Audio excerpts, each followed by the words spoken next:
Este video describirá cómo trabajan los sistemas neumáticos industriales. Estos 5 tipos de componentes representan los elementos más comunes utilizados en los sistemas. El objetivo final de toda esta colección de componentes, en la mayoría de los casos, es crear movimiento que realizará algún tipo de trabajo en un entorno industrial. La neumática es una de las tecnologías más utilizadas para automatizar procesos repetitivos. Por lo tanto, las aplicaciones comunes pueden ser mover un producto de un lugar a otro, presionar o sujetar piezas de un producto. Para entender mejor cómo trabajan los sistemas, empezaremos por el inicio, con el compresor, y siguiendo el proceso hasta la meta final del movimiento. El compresor genera la energía que alimenta el sistema en forma de aire comprimido. Para generar aire comprimido, el compresor aspira aire de su entorno y lo presuriza o confina a un espacio más pequeño, creando la energía necesaria para controlar el sistema. Una vez comprimido, el aire necesita estar seco y limpio, para que las partículas dañinas como óxido o suciedad no obstruyan las partes móviles del sistema. El aire comprimido viajará a través de un tubo o línea al siguiente componente, llamado Unidad de Preparación de Aire o FRL. FRL son las iniciales de filtro, regulador y lubricador, que son piezas comunes que componen la unidad de preparación de aire. Típicamente, la primera unidad en el sistema de preparación de aire es lo que se conoce como separador de líquidos, el cual hace circular o girar el aire utilizando paletas con forma especial. La rápida circulación del aire presurizado elimina la humedad no deseada debido a la fuerza centrífuga. La siguiente unidad es un filtro, el cual elimina aún más las partículas y la humedad en un proceso de 2 etapas. Tal como en el separador de líquidos, una serie de paletas o aspas en el filtro circulan el aire en la primera etapa. En la segunda etapa, el aire pasa a través de una media filtrante llamada elemento con el fin de atrapar los contaminantes no deseados. Una vez que está seco y limpio, es común ajustar el nivel de presión de aire que sale del compresor. Este ajuste tiene un impacto en cuánta fuerza genera el sistema. Una presión más alta permite al actuador ejercer más fuerza, y una presión más baja genera menos fuerza. El regulador logra esto utilizando un ensamble accionado por resorte.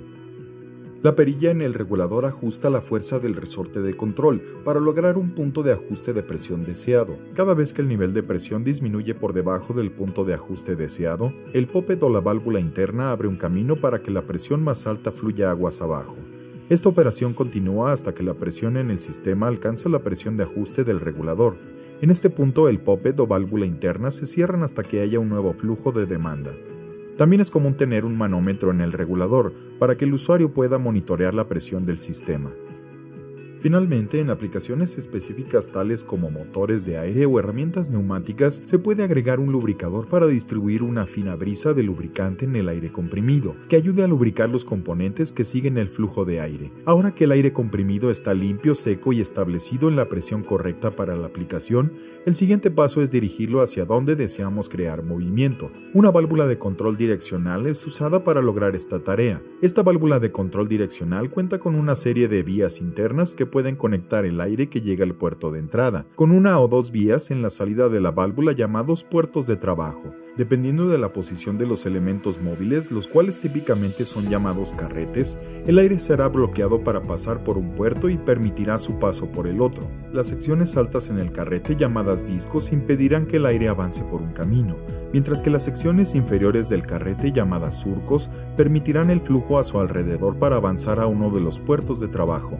En este tipo de válvulas tan común, cuando la unidad no está accionada, el carrete es forzado hacia el lado izquierdo de la válvula por un resorte. En esta posición usted puede ver que este disco impide que el aire salga por el puerto de trabajo número 4, y en cambio es forzado a salir por el puerto número 2, debido a que el surco en la sección inferior del carrete permite que el aire fluya y pase al puerto de trabajo número 2. Para cambiar la dirección del aire hacia el puerto de trabajo número 4, la válvula debe estar accionada. En la mayoría de los equipos automatizados, un PLC o controlador lógico programable dará la orden a la válvula para cambiarla mediante una señal eléctrica. Cuando llega una señal en un componente de la válvula llamada bobina del solenoide, se crea un campo magnético que atrae hacia ella una pieza central llamada émbolo.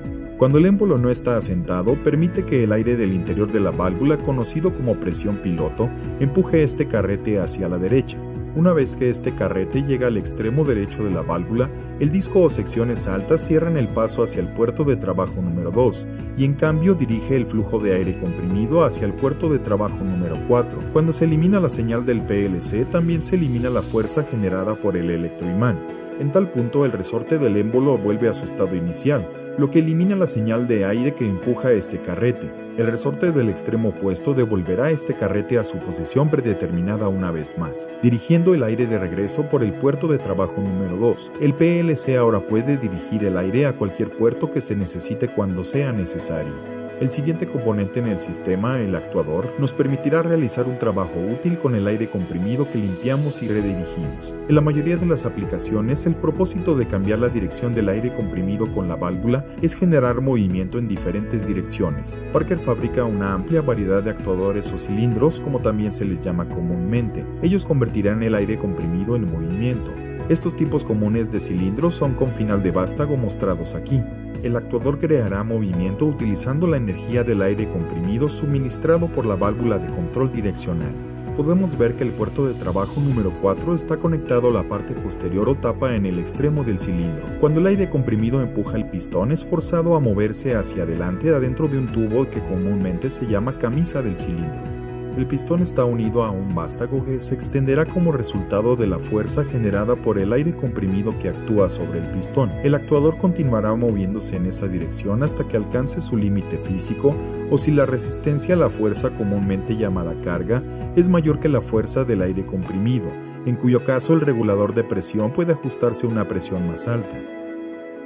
Ahora que hemos completado la extensión, necesitaremos un método para retraer el actuador a su posición inicial. La válvula de control direccional logrará esto, cambiando la dirección en que fluye el aire comprimido desde el puerto de trabajo número 4 al puerto de trabajo número 2. El puerto de trabajo número 2 se conecta al extremo de la cabeza del actuador, y cuando el aire comprimido empuja en el lado opuesto del pistón, invertirá la dirección del vástago del pistón. Este movimiento inverso se suele denominar retracción. Para que este actuador expulse el aire que contiene el cilindro, este debe de ir a algún lugar al que comúnmente se denomina escape. El aire de escape se ilustra con el color rojo y se muestra saliendo del cilindro, fluyendo de vuelta a través de la válvula, hacia afuera del silenciador y al exterior en la atmósfera. Este sistema puede repetir este proceso tanto como el PLC le indica que mueva las cosas del punto A al punto B, por ejemplo. En este ejemplo, el PLC le dice al actuador que mueva este producto enviando una señal a la válvula de control direccional, que está usando aire comprimido limpio y seco para alimentar el actuador. La neumática también se usa comúnmente para sujetar dos componentes juntos en un proceso de ensamble, para ayudar a formar un producto terminado. A través de la combinación de los productos de preparación de aire, válvulas y actuadores de Parker, existe una amplia gama de aplicaciones que pueden ser resueltas. Visítenos en parker.com/mx para explorar todos los productos neumáticos que tenemos para ofrecer.